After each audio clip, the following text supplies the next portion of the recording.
Hey there, educator. Welcome to the show. I'm your host, Lanisha, and I'm all about helping educators make meaningful connections in math instruction. If you've ever attended one of my live professional development sessions, then you know how truly passionate I am about this teacher life. PD for the Soul is my space for providing professional development on the go, where you can take what you need and place the rest on the shelf for another day. New episodes drop every Sunday at 9 a.m. Eastern Standard Time. This is where we will dive into strategies, routines, and insights to help students build deeper understanding. And here's something new. Our monthly newsletter launches on March 1st. This will be your go-to spot for links to all resources we discuss on the podcast. I want you to have everything in one place. Plus, I'll share the books that will shape upcoming solo episodes in case you want to read along. But that's not all. The newsletter will also explore connections across domains and grade levels, because when we keep those connections at the core of our instruction, we give students the tools to make generalizations that make new concepts more accessible. So, hit subscribe, stay connected, and let's make math happen. See you in the episode.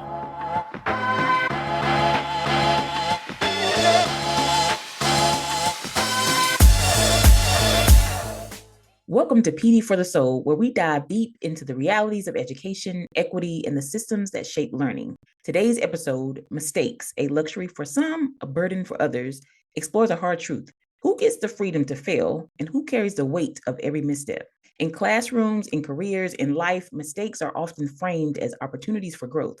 But the reality isn't that simple. Some students are given grace, second chances, and the space to learn from their errors. Others face immediate consequences, labeled, tracked, or written off for mistakes they may never get the chance to correct. So today, we're unpacking this inequity. Why do some learners get the benefit of the doubt while others are held to impossible standards? And more importantly, how can we shift our systems to ensure that all students, regardless of background, have the chance to learn, to grow, and recover from their mistakes? This conversation is one that I couldn't possibly have done alone. Welcome back to my comrades in mathematics, Dana Harris and Akil Parker. Are y'all ready? Ready? Yes, ma'am. All right. So the first thing that I want to do to kind of set the tone here is I want to think about, what does the phrase mistakes are a luxury for some and a burden for others, what does it mean to you in the context of math education? Take luxury versus a burden, being able to make the mistake and not lose too much. Like, I was talking to my homeboy the other day, and he was talking about business, not necessarily formal education, but he was talking about how, a lot of these, quote unquote successful business people, they have a lot of capital, so they can afford to take a lot of risks and, experiment and do this and that. They might put up, 100,000, to try this business opportunity or try go this direction in a certain business. And if they fail, they lost 100,000, but it's what did Nas say? I'm the feeling of a millionaire spending 100 grand.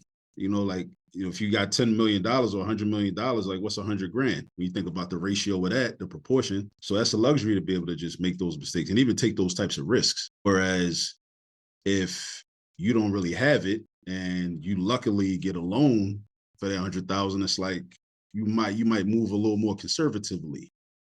So yeah, the mistakes are a luxury, because sometimes you can't bounce back from that, unfortunately. I think it's important for us to figure out the balance between telling students, you need to make mistakes in order to learn, like in the classroom, which is an insulated space, which is safer, right? But in our typical everyday lived experience, we're conditioned to avoid mistakes at all costs because of the result of that and the negative consequences that can come from making the mistakes. Dana, what you thinking? A hard act to follow. What comes to mind when I think about mistakes being a luxury for some? I often go to, when I was going off to college, and students that are well off have the opportunity to make higher stakes mistakes versus people coming from a background of poverty or the lower middle class, things like that. This has to work. And so when we relate it to the classroom, I think, unfortunately, some kids, their mistakes are not singled out at the level that other kids, and that may be due to different things. Sometimes it's due to the color of their skin. Other times it's due to what the data says on the computer screen about them that they probably are unaware of, and their parents may not be aware of as well. And so the mistakes being a liability relates to that same thing, in my opinion. And that's unfortunate because a young learner doesn't always know whether those mistakes are being a luxury or a liability for them when they're going through the public school system. Yeah, I can see that. So I don't know in this moment that it is a liability for me to make this mistake. That makes sense. And I am reminded of something that just happened, a conversation I had last week with another coach. So we were having a conversation about our children, and she was sharing that, she hadn't been on her son's grades like that. So some time has passed. Come to find out, her son he made it like a 60 in one of his classes, and the teacher was hitting her up like, you need to get him together. And I was thinking to myself, like, I can't do that. Like, I don't have the ability to just sit back and let time pass without checking in on my son's grades. Not because he is not a strong student, but I just don't feel like we have the luxury to just skate by. Like, we got to be the best. We have to be near the top so that he can be seen, so he can be competitive.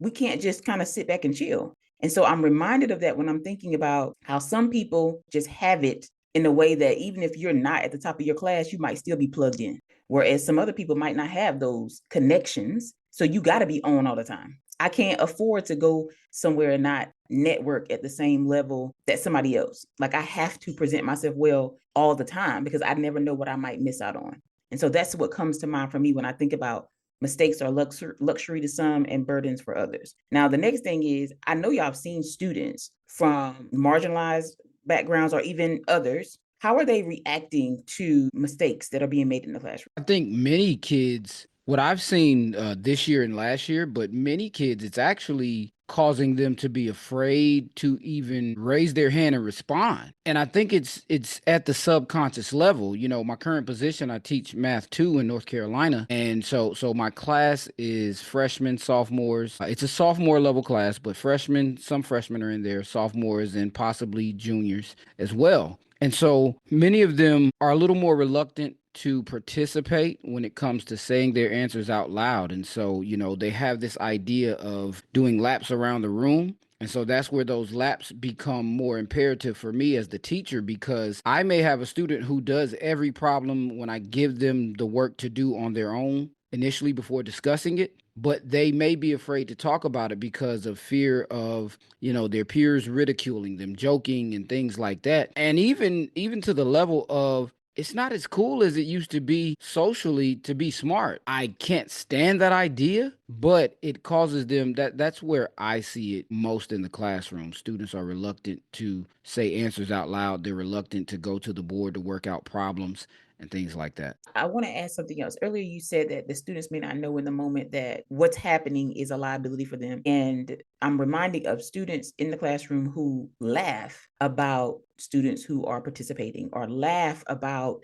and it's not even like they're laughing because you're getting things wrong or you're laughing because you're getting things right. They laughing to be laughing. And I think a lot of times the ones who do the most joking are the ones who have the least level of understanding.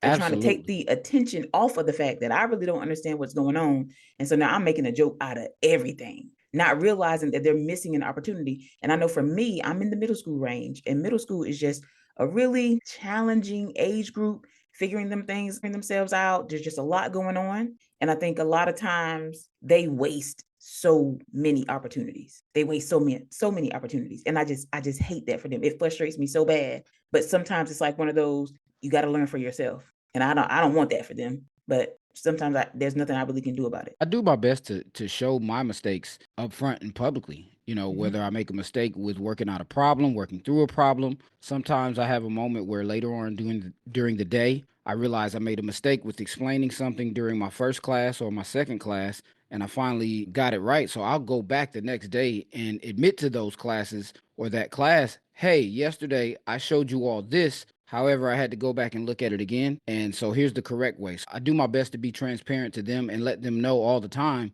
that I still make mistakes, and I have been doing math at a high level for roughly 30 years, not just teaching. When we talk about high school level math for me, college level math, things like that. So I think that that's one of the ways that I show them, like, it's okay. Nobody's perfect. But this is the opportunity to make those mistakes because the stakes aren't as high before we get to your standardized testing or even before we get to a chapter test. Now, that's what you're doing in your classroom. I don't think that the vibe is always like that in classrooms because, like you said earlier, or one of y'all said earlier, kids, they don't want to answer questions because they are scared to get things wrong. And then when they get things wrong, somebody's telling them to joke about it anyway. So I don't think a lot of teachers, I think sometimes people feel like if you don't get an answer correct in the math classroom, then you're not a math person. And I think that's the vibe that's happening. And Akil was one of the ones, I believe if I'm recalling correctly, Akil was like, we need to talk about how to make making mistakes okay for the kids. So Akil, I'm interested to hear what you got to say about this part. Yeah, so I'd actually like to apologize at some point to a lot of my former students from years ago that I probably made feel uncomfortable for being wrong in class, because I think that's how I was conditioned as a math student, to focus on getting the right answer. Like, get the right answer. If you don't get the right answer, then that's a reflection on your intelligence, right? Or at least your ability to perform in mathematics. So there were times when I would get frustrated, if students got a wrong answer or didn't understand something. But it's kind of like what we probably talked about in another episode about why parents, even me as a math instructor, as a parent trying to help my own children with work, I later realized that my frustration was really due to me having insecurity about my ability to teach. Because if you don't understand something, then I'm frustrated because I'm like, maybe I can't articulate it at the time, but maybe on a subconscious level, I'm feeling like, well, damn, maybe I'm not that good of a teacher. So I'm lashing out, right? And then also thinking, then combined with the idea that, okay, like I've taught in mostly 100% Black schools. I'm a Black man. I got all these Black children in front of me. And in my mind, I'm like, bro, we can't afford to mess this up. Like we got to be on point. And also that was something that, as I reflected early in my teaching career, my classrooms weren't really a safe space for making mistakes. They really wasn't. If I'm keeping it 100, like, they really weren't. And I think that the students, like, to the point that was made earlier about students not, what Dana said, not even raising their hand, you can't miss if you don't shoot your shot. So they rather just avoid missing, right? Because then it's like, okay, well, it's an air ball. You shoot air ball, everybody laugh at you. Boom, off the backboard, boom, everybody laughing at you. Well, if I don't shoot, then nobody can laugh at me, right? Which also ties back to parents. I remember having a conversation with a mom. I was at a math night presentation. I did my presentation, and then it was like different stations. So the people, the parents and the children are rotating around the different stations. I see the sister, she's over there like going in on her son because he's not remembering his math facts, whether they were multiplication or division or whatnot. So I was like, later on, I pulled her to the side and I was like, let me holler at you for a second. And I said, look, I understand your frustration. I've been there. I'm a whole math teacher. I've yelled at my kids too. So I'm guilty of the same thing. But let me tell you, if you do that, he's going to try to avoid being yelled at all costs. And the best way to avoid being yelled at is to not get a wrong answer. The best way to avoid the wrong answer is to just not say nothing.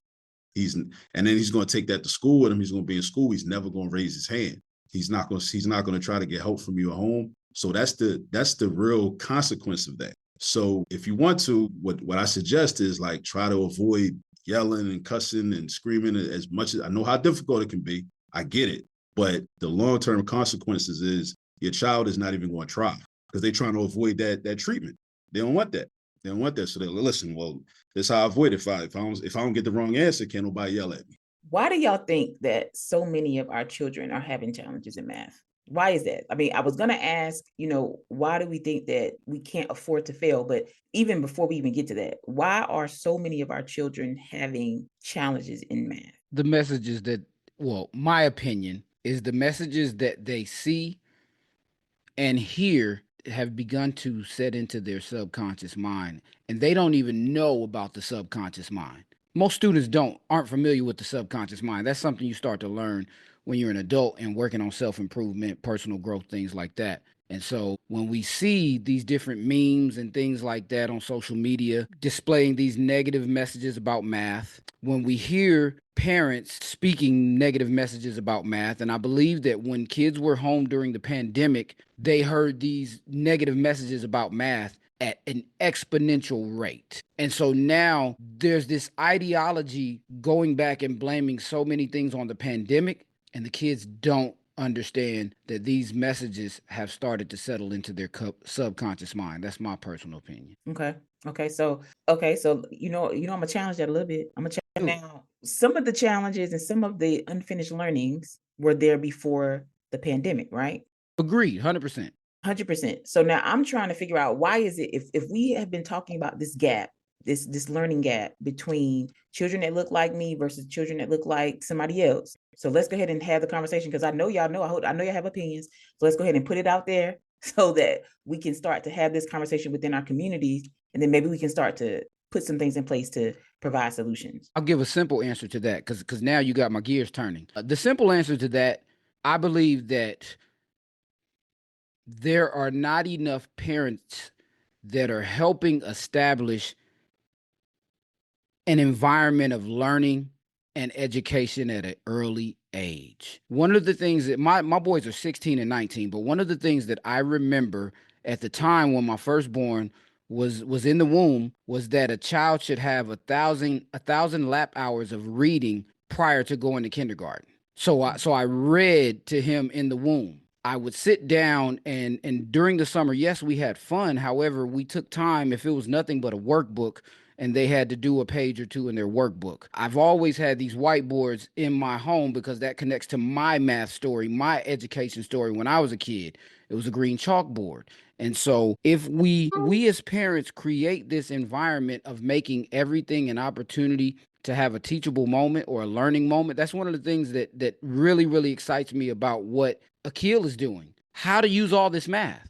And so he constantly produces content showing parents how you can create the simplest things that even his little son right there, we can make them teachable moments. We can connect it to math, reading, comprehension, and all these other different things. So you got to start with an environment of learning in the home before a child ever goes into a school. I agree. Another reason I think that our children are doing so poorly in mathematics is because the society that we live in requires them to do poorly in mathematics, because it's really about, I think it has a lot to do with labor supply and economics, because especially, I mean, it was already like this, but going forward, in order to qualify for like STEM careers, well, it's twofold. I think there's an occupational aspect of it, but then there's just a general critical thinking / problem solving aspect of it as well. Because when you're a person that's a critical thinker, when you're a person that's a problem solver, it's so much more difficult to oppress you. It's so much more difficult to take advantage of you, because you'll start asking questions. You'll start recognizing things that most people are not going to recognize. You'll start recognizing, like in mathematics, you'll start recognizing contradictions, like math. And we know like math helps to develop your discernment, right? Because you're like going through problems like step by step, line by line, making sure that this matches up with this, make sure that this makes sense. Wait, hold up. Let me go back and look at that and look at this. And then you're actually training yourself to just view the world that way. It's a transferable skill. People like that are problematic to oppressive regimes, oppressive governmental entities, oppressive corporate entities that just need to, exploit and take advantage of people. And then a lot of times, like the people that are, the people or the entities that are being the most oppressive, they're also presenting themselves as if they are the ally of the people they're oppressing. And then without that problem solving ability and that discernment, then you won't even know that, wait, like they really the ops. They're not on my side. Like, you need the math skills to really understand that this is not adding up. Because just because somebody will tell you, like, look, all right, we're gonna come in your community and give you $100,000 for this after school program or this community center. Okay, that sounds great. Maybe they're on our side. But then at the same time, you don't know and pay attention to the fact that they're gaining 50 million a year from maintaining the same problems in the community. So it's like we're not able to see that. And then on the other side of it, with the occupational side, the moment that children start to say the math is too difficult, the math is useless, I'm never going to use this in life, you've essentially disqualified yourself from participation in any STEM career or STEM opportunity. Unless somebody comes along and pulls you up and shows you like the problem with that way of thinking, which often doesn't happen, right?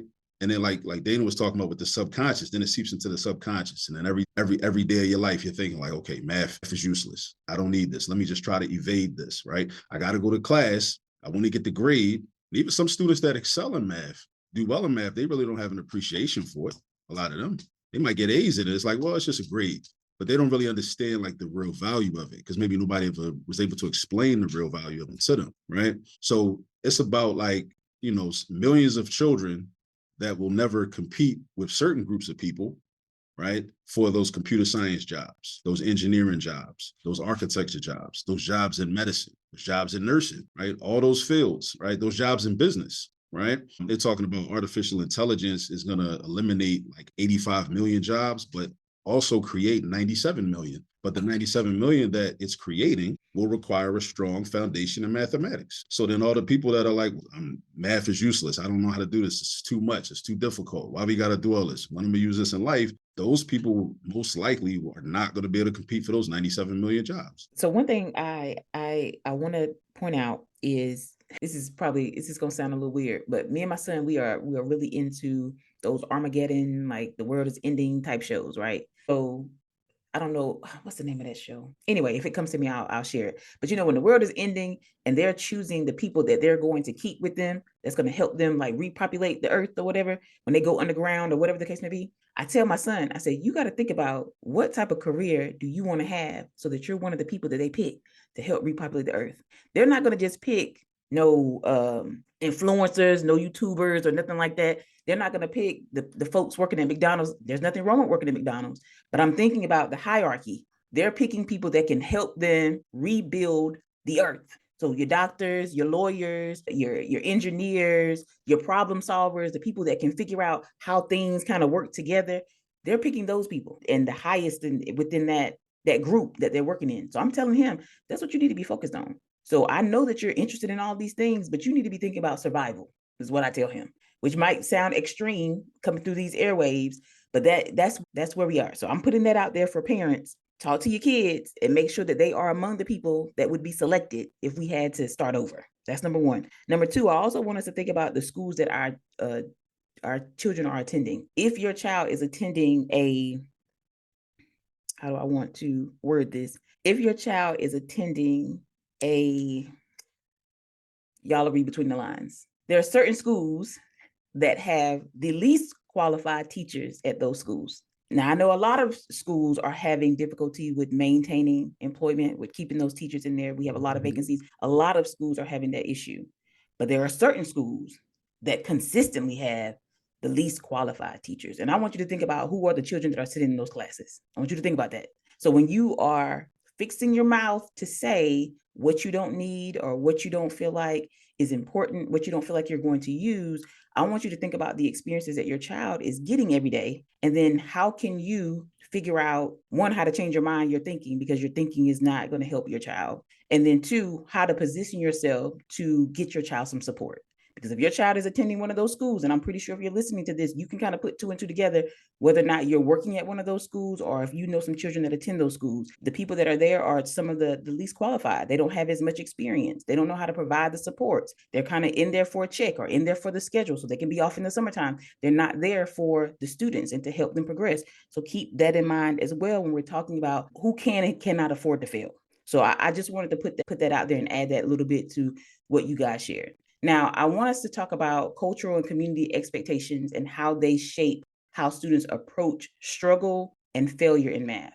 So how do cultural and community expectations shape how students approach and struggle in math? I think a lot of times in 2025, it probably was the same way in 2005. I think in terms of mathematics specifically, a lot of us in the African-American community have low expectations for math performance. It's almost like expected, especially if you as a parent were a child that had your own challenges with mathematics. It becomes an intergenerational thing. It's like intergenerational mathematical poverty. It's like to be expected, right? So parents oftentimes will try to figure out ways to finagle and help their children to get over and get by just, with doing the least amount possible because they may not see the value in understanding the subject and excelling in it. And also they may not feel that it may seem insurmountable. They may have bought into that propaganda that math is either insurmountable or you have to be born with a certain gene that will enable you to be able to excel in the mathematics. So a lot of times, I think I don't want to say it's specific to math. I'm not going to say, I don't want to say that we as a culture have low academic expectations. I won't go so far as to say that because I just don't think that's true. But I do think that a lot of people have been beaten down from their own math, their own experience in formal schooling with mathematics. So we often say, okay, well, math to the side, but maybe try to excel in everything else. Because oftentimes we think everything else, the other subjects are more manageable, right? I think it was Deborah Pert who I said he knew you. Do you remember I was telling you about her? She spoke at the Hive conference this past summer, and she talks about how, people are so quick to say, I can't do math, but you don't really ever hear anybody say, I can't read. Nobody is Right. volunteering that information and saying, I can't read. I'm illiterate. But it's okay for people to say, I can't do math. I'm not a math person. It's so easy for that to come out of somebody's mouth. So I want us to think about, because we talked a little bit about the parent side as well as the teacher side. How can we start to reframe the way that we approach mistakes? You mentioned about the parent at the math night who was getting on her child. I just talked recently to a teacher who she's a habitual yeller. She's always yelling at the kids and she thinks that it is out of love. And I'm trying to get her to understand that it's not. You might think it is, but it doesn't come off that way. So how Right. can we get people to kind of reframe their thinking, their actions as it pertains to making mistakes in mathematics? I think we could start to look at it more like scientifically. And when I say that, I mean like in terms of like drawing a parallel between scientific experiment, where the mistake is, it's almost like you'll make the mistake, but you don't know it's a mistake because you're experimenting. You're trying to see if this is going to work. And then it's not going to work because, the person that makes the discovery, they might have ran like 150 experiments or 100 or 1,000 experiments. And the first 1,000 experiments didn't work. It didn't get the outcome, but it was a success because it helped me get closer to knowing what I needed to do in order to get the outcome.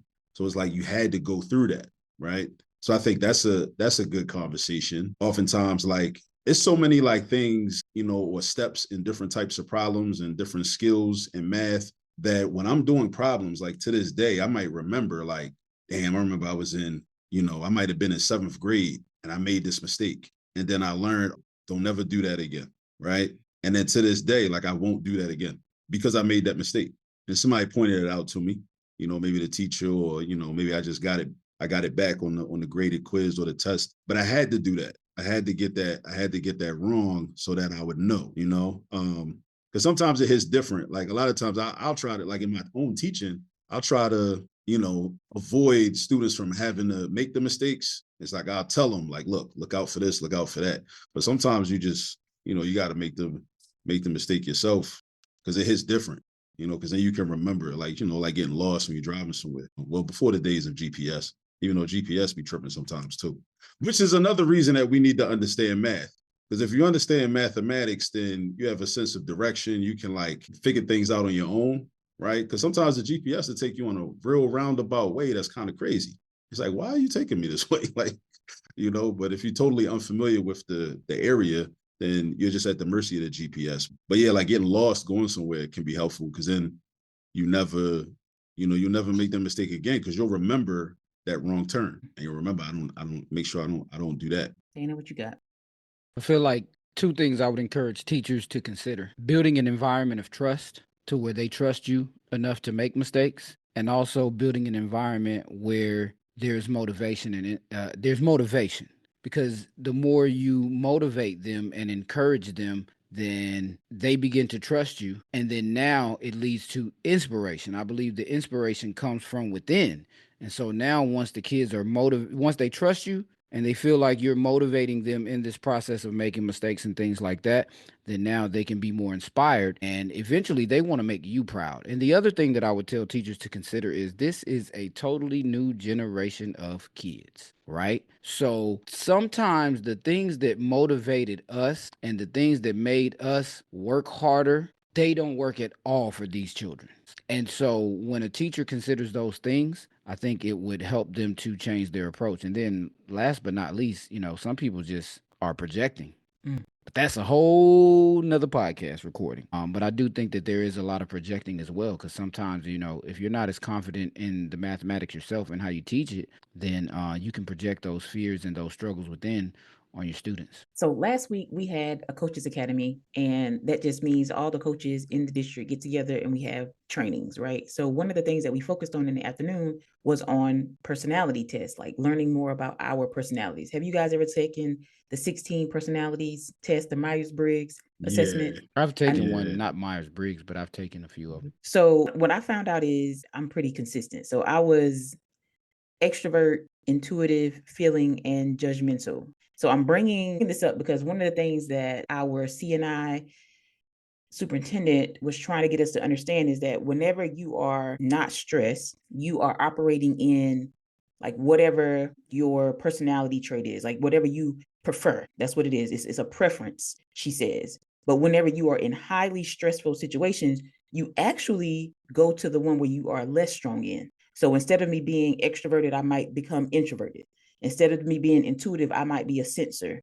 Instead of me being judging, I might be perceiving. So I kind of like shift, which to me, as I was hearing it, I was like, that seems like it should be the opposite. But the more that we learned about it, I get it. The reason why I'm bringing it up is because I'm interested in the teachers, right? So if we think about teachers planning or being prepared with their lessons or whatever, if you're not prepared and if there's a stressful situations that come up in the classroom, are you really operating at your highest level? And then if you're not, if you're operating at this lesser than, I guess you can say, way, then what impact does that then have on your students? So then I'm thinking about the projecting. Like if I know that I wasn't prepared for today's lesson, and then my expectation is that you are supposed to always get everything correct, and now I'm stressed out, so now I'm being even more agitated when you're giving me incorrect answers. Now I'm creating this environment of you can't fail, like you got to get everything right, and then people are shutting down and there's no real learning that's occurring. And now we got this push and pull relationship between the teachers. So I'm just interested to know, like, what role does all of this play in how we show up in our classrooms? And then even for the students too. I don't know if there's something like this for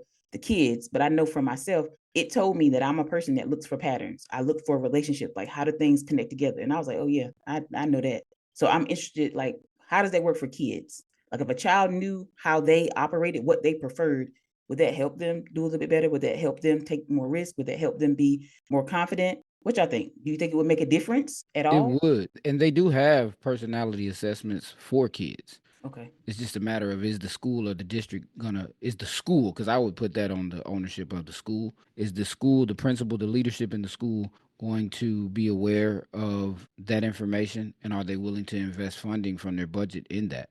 I think it would help greatly. There's a book by Dr. Eric Thomas, also known as ET the Hip Hop Preacher, and it's called "You Not the Boss of Me," and he intentionally named it like that, where it's like not grammatically correct. It's called "You Not the Boss of Me," and he breaks down the different personality profiles. And he's done a lot of work going into the schools in different districts across the country, to where he introduces that to kids at a young age so that they know. Because I think that once you get into middle school, that's definitely something that's important to be familiar with. We talk about learning styles and things like that, but if you incorporate personality styles and personality preferences with learning styles, now if I know this about this kid, man, I can reach them even more. And so I've utilized those concepts in my classroom. So once I saw the different four personality types based on that assessment, I can recognize a student's preference a lot of times based upon their personality. And it helps. I think I'm a little bit more partial to the personality stuff than I am the learning styles, only because listening to like some of the researchers talk, they say that when we think about learning something,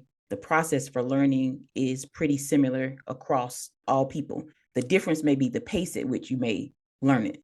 But when we're talking about personality, now that one, I can get with you on that one because now I can be more responsive to what you need as the child. Now, that might be putting a lot on the teacher, but I think if you're paying attention, you're going to figure out or you're going to pick up on some of your students' cues anyway to know when this is a good time for you to be calling on Dana.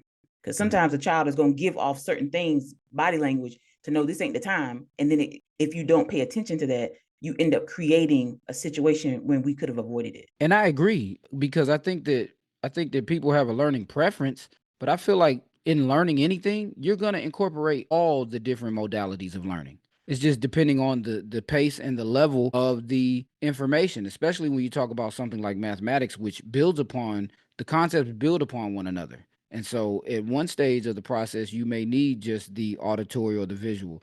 Other times you need the kinesthetic at the end of the day, because these problems that students are working with on a daily basis is not just on the standardized test anymore. It's all applied.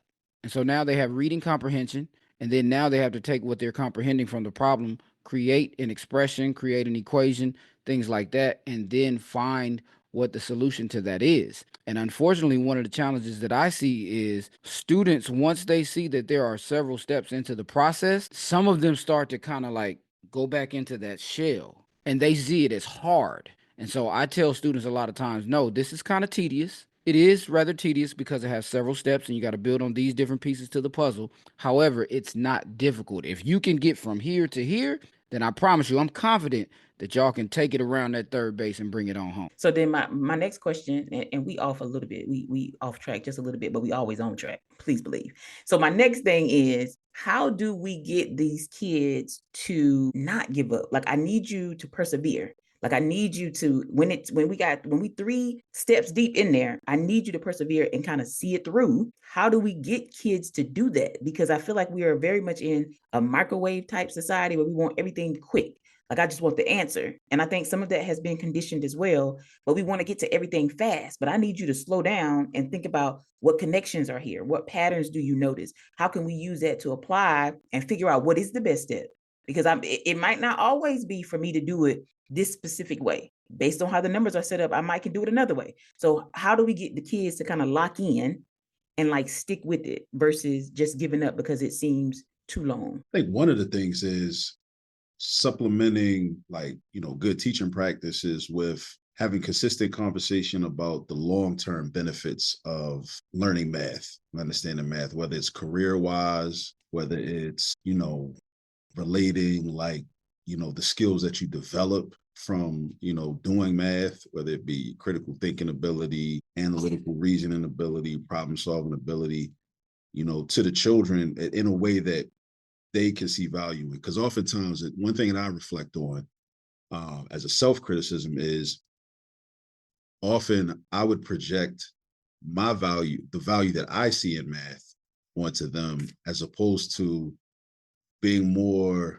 conscientious about understanding who the children were and who my students were, and finding ways that the math will benefit them, and then exposing them to that and putting that out there. Okay, well, you like this, or you're interested in this. So let me show you the connection between this thing that you like, that you care about a lot, and how solving these equations and learning how to solve these equations will help you, right, in this other area of your life. You might have never seen any connection between those two areas of your life. And now all of a sudden it's I don't know, it's almost like, doing trig identities. You know what I'm saying? Like, you start out with the two expressions on each side, they look nothing like each other. But then you go through the whole process and, the different steps and whatnot. And then you end up with, tangent x equals tangent x. What do we have here? So the two things do have something to do with each other. But I think it can be challenging, but I think it's worth it though, because I think that's like, for me, when I was a student, I'm thinking long term, man, I got to go to college, man. I'm trying to go to college. I'm trying to, get this degree, get to this money, whatnot. And so that was because even me, as a student, I was one of those students when I made my comment earlier, I was one of the students that I did well in my math classes, but I didn't really care about math. It was a means to an end. I liked good grades, and I knew I needed good grades because I'm trying to get this college scholarship. My parents lied to me, told me they had no money, told me they wasn't going to pay for nothing. And I didn't know they was lying because I'm the oldest out of 5. I didn't know they was lying until my other younger siblings came along, and it's time for them to go to college, and they writing tuition checks. I'm like, well, what's going on? They did have a little more money at that point, a little later. So yeah, but I'm glad they told me that though. I'm glad they misled me, because it motivated me. I'm like, nah, I gotta get out of here, man. I gotta do my thing. But I think just connecting it to things that because I realized this the other day. I was doing some in-person tutoring out in West Baltimore, and it reminded me, just working with the students, doing the standardized test prep. That's what we're doing, and the motivation is lacking.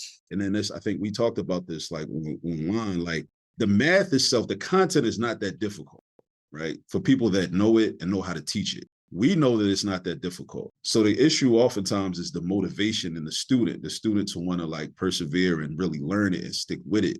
And then even I was having a conversation with some of the students afterwards, and I was like, why do you care about math? He's like, man, and the young girl, and she's one of the higher performing students in the group. She's like, yeah, I mean, I want to know how to count my money and all that. And I'm like, see, that right there, that's setting the bar very low, right? Just wanting to know how to count your money. And that's because that's like the typical thing that everybody says. All I need to know how to do is count my money. All I need to know how to do is count my money. There's so much more to it than that, but it's like there's the challenge of finding out, how they could be motivated to like really, persevere and want it for themselves, almost to the point where they challenge the teacher for not doing more as opposed to challenging the teacher when they feel like this is too much. So I'm reminded of a post that I saw on Instagram today where it says, everybody hates math until it's about the money. And in one hand, there's a red pill that says make $2 every second. And in the other hand, there is a green pill and it says make $50 million every year. So which one do you think that students would pick? I think most students are going with the 50. 50 mil. Yeah. Why do you think they're going with the 50 million though? They look at the larger number. Yeah. And I think this also goes back to doing the extra work. Mhm. Like do the extra work to figure out what is $2 every second. Like what is that gonna be in comparison to this $50 million a year?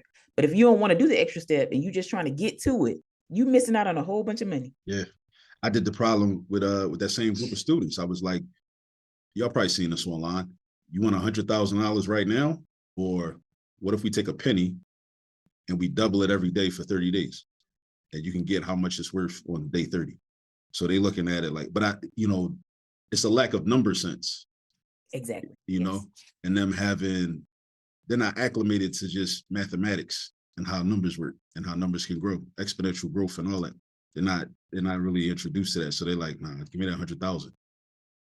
I was excited because I presented that one like a week or two ago.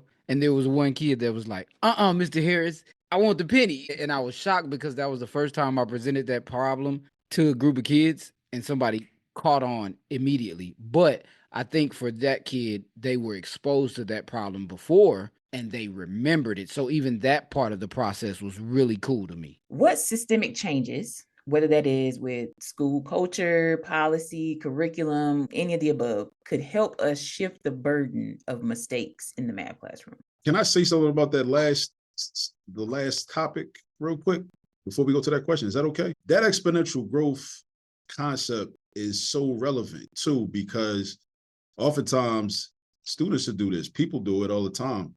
We give up before the curve hits because we'll be like, no, this is too much. It's taking too long. When you look at that penny problem, by like day 10, day 15, I think you're like $20 or something. So somebody looking at that like, man, I should have took the 100,000.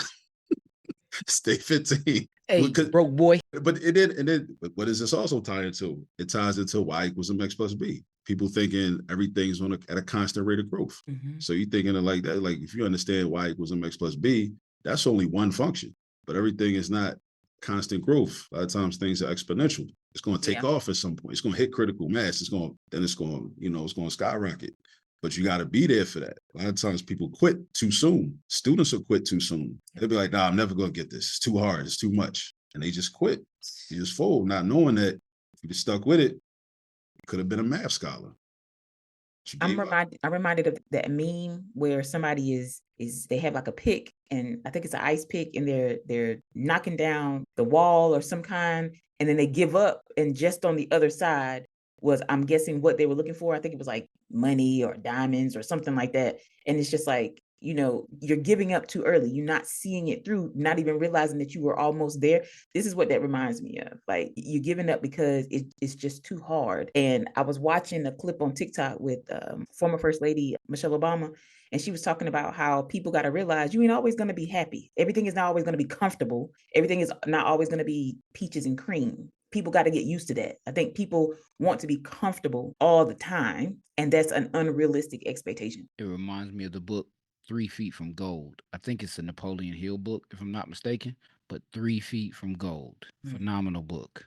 And just grit. And the science behind that, even what you just said, Niche, is that our brains are wired to take the path of least resistance. So that tells me for a young learner, a child, as a parent, we have to put pressure on our child. Like we have to put them in pressure situations. We have to challenge them. We have to make things difficult for them on a regular basis. I learned that a little later in my parenting journey, but if we can create a culture like that, then it would really help them have that grit. And so we have to find different ways to do that with more than just extracurricular activities. I think extracurricular activities enhances it, but when I look at one of the really cool extracurricular activities that I think helps with students and their academics is martial arts. Because martial arts teaches you these things that are super powerful. It teaches you strategies of how you can really hurt someone. However, a good martial arts instructor tells you pretty much it's more of a mental thing. When we think about Bruce Lee, he was more of a philosopher. He's like, how can you escape these different challenges and interactions, negative interactions with people? Can't think of my word that I'm thinking about right now, but by using your mind and maybe talking your way out of it before you get into an altercation. So don't be like Cobra Kai. Don't sweep the leg. I haven't seen that since like season 1 or 2. So I do want to add something on. You mentioned something about finding grit in areas that are other than extracurricular activities. I think a lot of things that we have kids involved in, even within the school, I think are on silos or within silos, like they're on islands. Things are not connected. Because I would love to be able to roll up on a football practice and the coach is out there talking about, see what y'all do out here, y'all need to be doing in your classrooms, like to making that connection. And even when we are in like other classes that students naturally enjoy, what you're enjoying in here, find a way to find something that is enjoyable in the other classroom that you don't like as much. And you said something, Data, that really just made it like an aha. You said our brains are naturally wired to take the path of least resistance. So as an adult, obviously, like I've had some experience, like I'm at a point in my life where I can say, okay, yeah, this is the easiest thing to do. It's easy for me to stay in this bed when the alarm went off for me to go downstairs and work out. However, I do realize that I have a goal. Let me go ahead and get up. But with a middle schooler, with a child, they don't necessarily have a lot of that yet.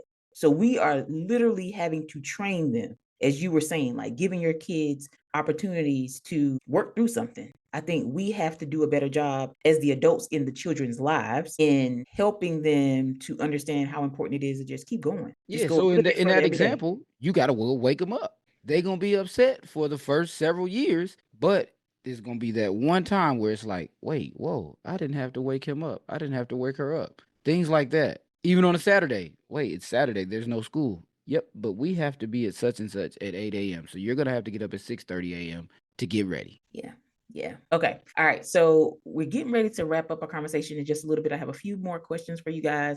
The first one is, what systemic changes, whether they're in school, culture, policy, or curriculum, could help shift the burden of mistakes in the math classroom? We could reward mistakes in a certain way, like if you can explain why it was a mistake.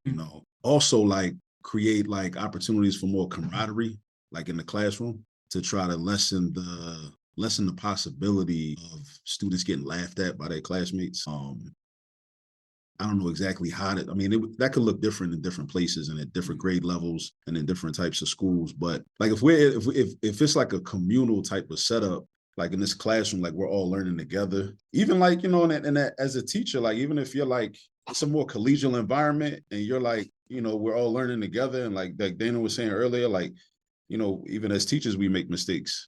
We're all learning together. That can help with that as well. And then like just explaining the mistakes. Like that's why I've grown to enjoy multiple choice questions, because there's the one right answer, but then there's the three wrong answers. And then the three wrong answers, we can actually learn from that by explaining why is A, B, and C wrong if D is right. And we talk about why D is correct, but we can also talk about why A, B, and C is wrong.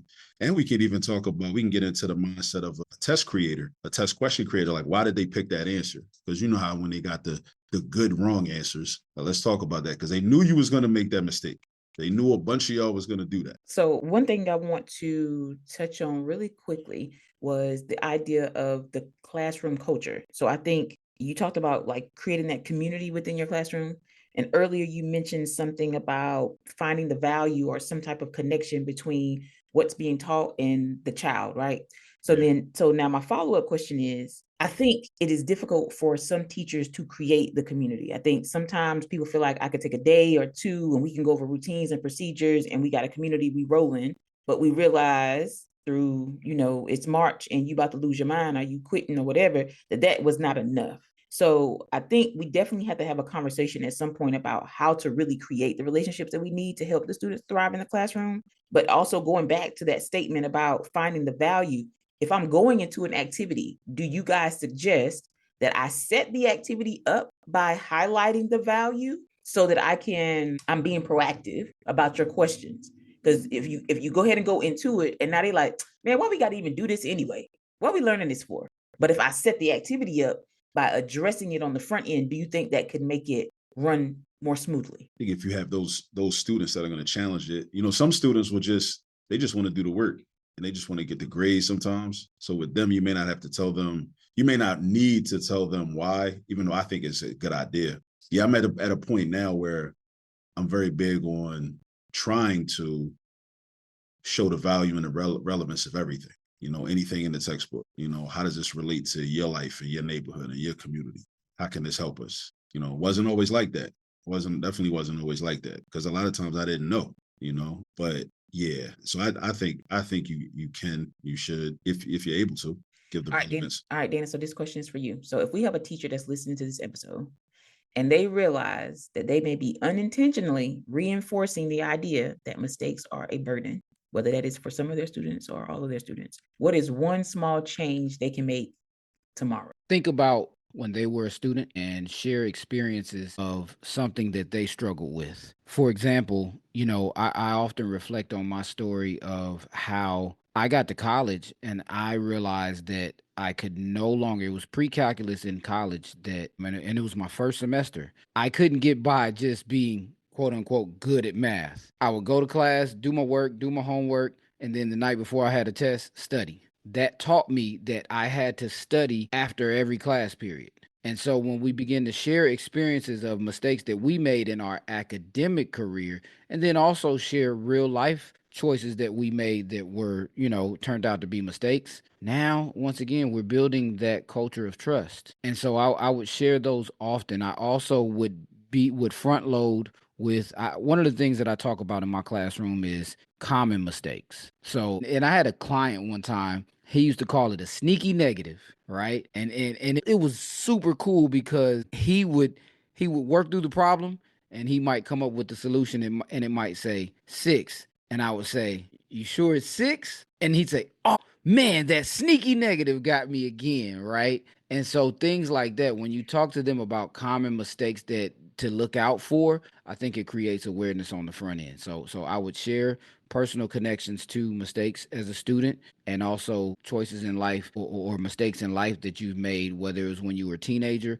or in your adult life. A lot of times you got to think about things when you were teenagers. It's really tricky this day and time, but they're going to tell you what they like as a class. They're going to tell you what they like. They're going to tell you what is a old unk story, as they tell me, or, all right, yeah, Mr. Harris, yeah, that's some game. So I would share those things with a teacher. All right, Akil, do you have any last words you want to leave with the people about the mistakes being luxury for some and burden for others? I think that we have to, this is one thing that I've had to do, kind of reframe how we view mistakes generally, as opposed to being something to avoid, even though while we do recognize that maybe in the outside world and, in general life, especially as African Americans, we may not have the luxury to make mistakes in general, but in the classroom, even if we have the explicit conversation, because I think I would have the explicit conversation and say, look, in here, I want you to feel comfortable making mistakes, but let's be realistic. Out there, you may not be able to make certain mistakes, right? Because there's more at risk and there's more at stake, right? But we have to understand that like the mistakes are needed almost in order to really learn the math. Like we got to be willing to do it.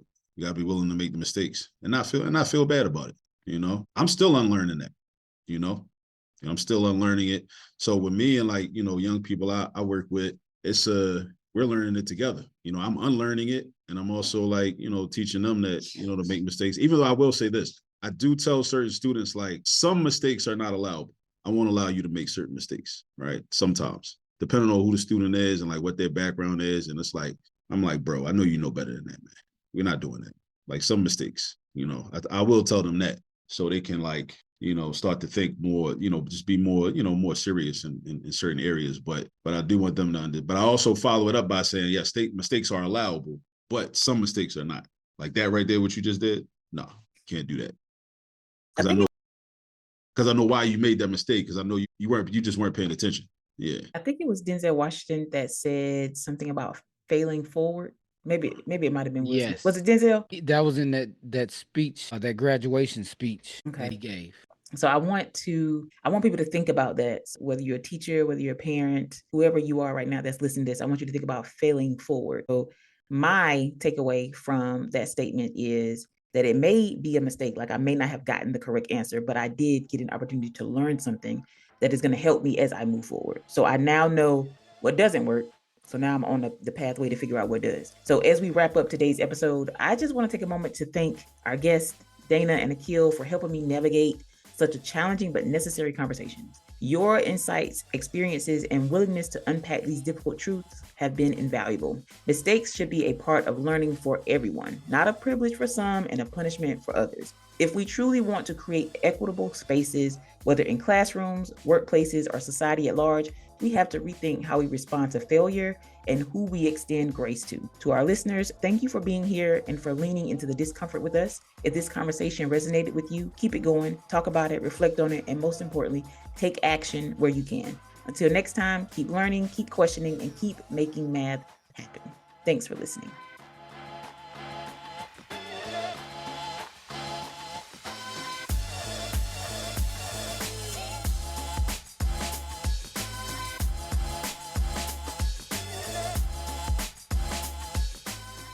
P.S. I've got a reflection journal coming your way soon, and it's designed to help you turn these ideas that you've been hearing about on each episode into action. It's free and it's powerful. More details coming soon. And if today's episode sparked something for you, don't keep it to yourself. Share it with a colleague, someone who's ready to make math happen. I want us to grow together, so I'll see you and your colleague next week.